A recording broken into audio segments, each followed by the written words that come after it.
International political economy, also known as global political economy, is an academic discipline within political science that analyzes economics and international relations. As an interdisciplinary field, it draws on many distinct academic schools, most notably political economy, political science and economics, also sociology, history, and cultural studies. The academic boundaries of IPE are flexible and they, along with acceptable epistemologies, are the subject of robust debate. This debate is essentially framed by the discipline's status as a new and interdisciplinary field of study. Despite such disagreements, most scholars can concur that IPE ultimately is concerned with the ways in which political forces shape the systems through which economic interactions are expressed, and conversely the effect that economic interactions have upon political structures and outcomes.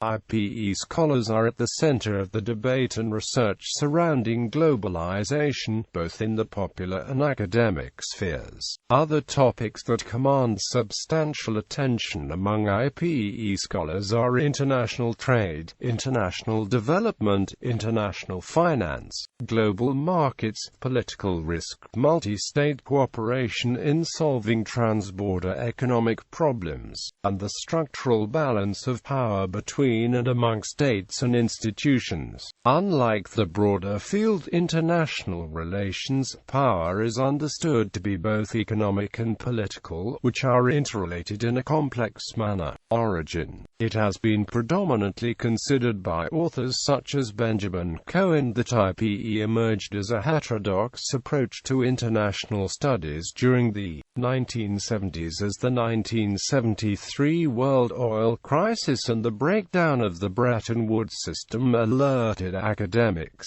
particularly in the U.S., of the importance, contingency, and weakness of the economic foundations of the world order. IPE scholars such as Susan Strange asserted that earlier studies of international relations had placed excessive emphasis on law, politics, and diplomatic history. Similarly, neoclassical economics was accused of abstraction and being ahistorical, drawing heavily on historical sociology and economic history. IPE proposed a fusion of economic and political analysis.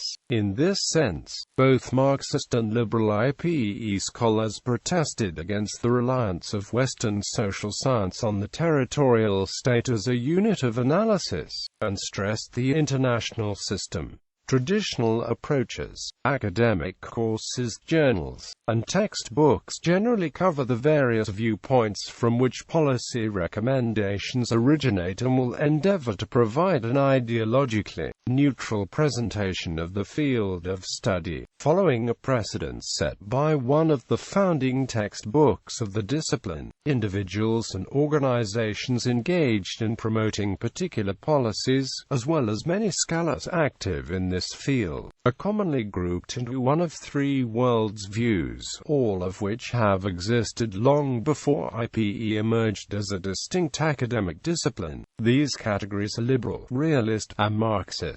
Constructivism may be classed as a fourth high-level view, although scholars such as Ravenhill have grouped it as a subclass of the Marxist approach. The liberal category is relatively unified, while the realist and Marxist views capture a vast range of outlooks. Widely shared views are found only at the highest level of abstraction. The liberal view believes in freedom for private powers at the expense of public power. It asserts that markets, free from the distortions caused by government controls and regulation, naturally will harmonize demand and supply of scarce resources, resulting in the best possible world for populations at large. The realist view accepts the power of free markets to deliver favorable outcomes, but holds that optimum conditions generally are obtained with moderately strong public power exerting some regulatory control. The Marxist view believes that only robust application of strong public power can check innate tendencies for private power to benefit elites at the expense of populations at large. The constructivist relativist view assumes that the domain of international economic interactions is not value-free, and that economic and political identities, in addition to material interests, were significant determinants of economic action. The liberal approach in economic terms. Liberalism is an approach associated with classical economics, neoclassical economics, Austrian school economics, and Chicago school economics. History. The liberal approach often is wrongly traced to the work of Adam Smith. Economics, as some may claim, has been viewed as dawning with the Smithian revolution against mercantilism. The liberal viewpoint generally has been strong in Western academia since it was first articulated by Smith in the 18th century. Only during the 1940s to early 1970s did an alternative system, Keynesianism, command wide support in universities. Keynes was concerned chiefly with domestic macroeconomic policy. However, in IPE terms, his mature views fall largely into the realist camp, in that Keynes called for a middle way between public and private power and favored a managed system of global finance, for which he was one of the two chief architects at Bretton Woods. The Keynesian consensus was challenged successfully with attacks launched by Friedrich Hayek's Austrian school and Milton Friedman's Chicago school, as early as the 1950s, which by the 1970s had succeeded in displacing Keynes as the dominant influence. Keynes's approach to international relations, including his thinking on the economic causes of war and economic means of promoting peace, has received further attention with the onset of the global financial crisis and recession since 2008, especially through the work of Donald Markwell. In policy-making terms, Western governments have generally pursued mixed agendas drawing on both a liberal and realist viewpoint. This has been the case from the dawning of modern commerce to the present day, although there have been periods where one or the other school had gained temporary ascendancy. Sometimes the period leading up to 1914 is described as a golden age of classical economics,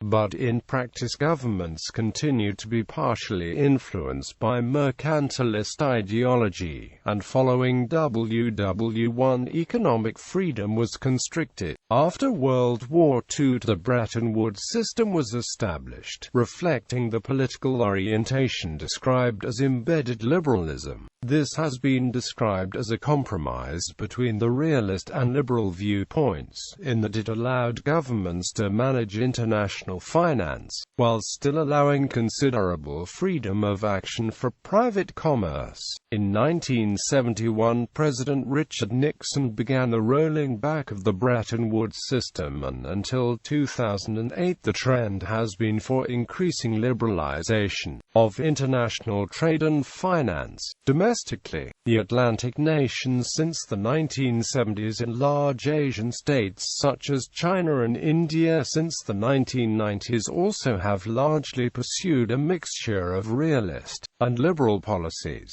the only close to wholesale implementations of the liberal viewpoint being carried out is by smaller developing nations, often with some degree of coercion by actors such as the U.S. Treasury or IMF, who have been able to apply financial pressure when the developing nations faced various crises. During 2008, liberal influences began to wane in the wake of the 2008-2009 Keynesian resurgence, which the Financial Times described as a stunning reversal of the orthodoxy of the past several decades. From later 2008, world leaders have also been increasingly calling for a new Bretton Woods system. The realist view within IPE. The realist approach was commonly labeled nationalism until the first decade of the 21st century. Historically, the earliest distinct school of thought in this category was mercantilism. Contemporary examples of the realist approaches are statism and developmentalism. History. The mercantilist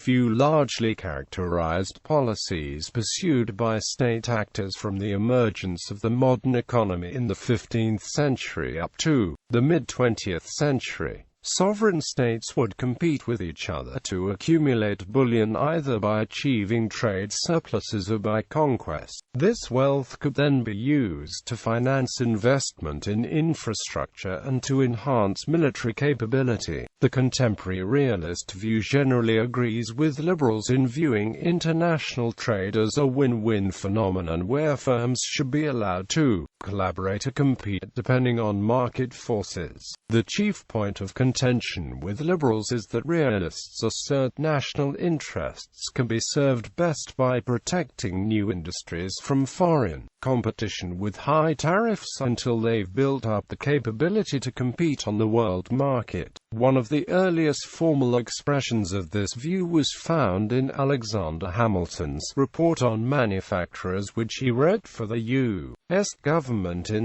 1791. After World War II, a notable success story for the developmentalist approach was found in South America, where high levels of growth and equity were achieved, partly as a result of policies originating from Russell pre-Bishop economists he trained, who were assigned to governments around the continent. After the liberal view re-established its ascendancy in the 1970s, it has been asserted that high levels of growth resulted from generally favorable international conditions rather than the realist policies. A contemporary statement of the realist view is strategic trade theory, and there has been much debate as to whether the policies it suggests could be effective in solving some of the issues with globalization, such as persistent north-south inequality divide. The Marxist view this category has been used to group together an array of different approaches which sometimes have very little in common with Marx's focus on class,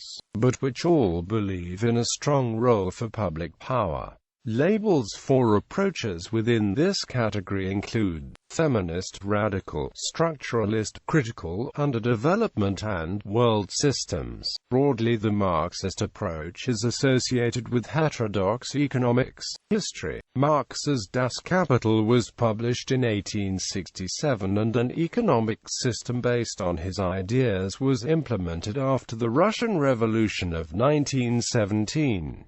Since the collapse of the Soviet Union and the COMECON trading bloc in 1991, no major group of trading partners or even single large economy has been run along Marxist lines. Problems with the Marxist command economy are seen as including the very high informational demands required for the efficient allocation of resources, and corruptive tendencies of the very high degree of public power need to govern the process. Few academics currently promote classical Marxist views, especially in America, but there are few exceptions in Europe. More popular perspectives include feminist, environmental, and radical developmentalist. The social constructivist view is an unusual school of thought sometimes grouped into this category. Rather than focus on the tradition factors affecting trade such as distribution of resources,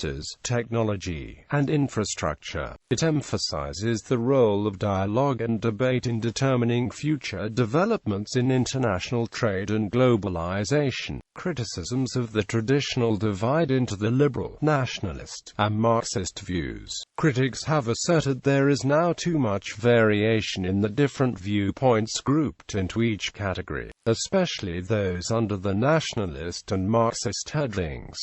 Also, the names can be considered misleading for the general public. The labels nationalist and Marxist have negative connotations, with many of the perspectives grouped under the Marxist label having very little to do with the classical Marxist position. Many advocates within the nationalist tradition, being themselves strongly opposed to nationalism in the commonly understood fascist or racist sense, and some professors have replaced the label nationalist with realist in the most recent books and courses.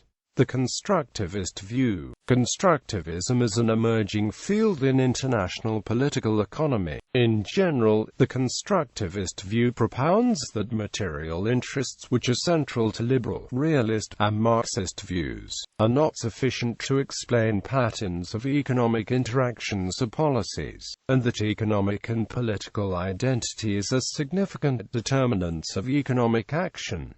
American versus British IPE. Benjamin Cohen provides a detailed intellectual history of IPE identifying American and British camps. The Americans are positivist and attempt to develop intermediate-level theories that are supported by some form of quantitative evidence. British IPE is more interpretivist and looks for grand theories.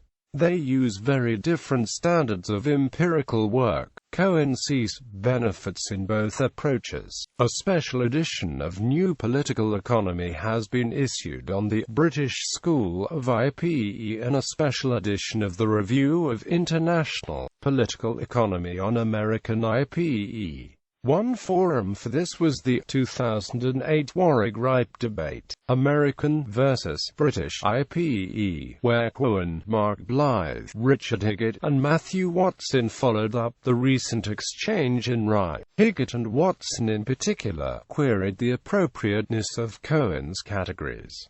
Notable IPE scholars. Notable master programs and studies. Copenhagen Business School offering an MSc. King's College London, Department of European and International Studies offering an MA and PhD. London School of Economics offering an MSc. Newcastle University offering an MA. Rice University offering an M.A. in Global Affairs with a specialization in International Political Economy. S. Rajaratnam School of International Studies, Nanyang Technological University offering an MSc and PhD. University of Groningen offering an MSc. University of Kassel offering an M.A. University of Sussex Center for Global Political Economy. University of Texas at Dallas School of Economic, Political and Policy Sciences offers MSc in International Political Economy. University of Warwick offering an MA and PhD. Professional associations. British International Studies Association, International Political Economy Group, International Studies Association, International Political Economy Section. ISA IPE mailing list.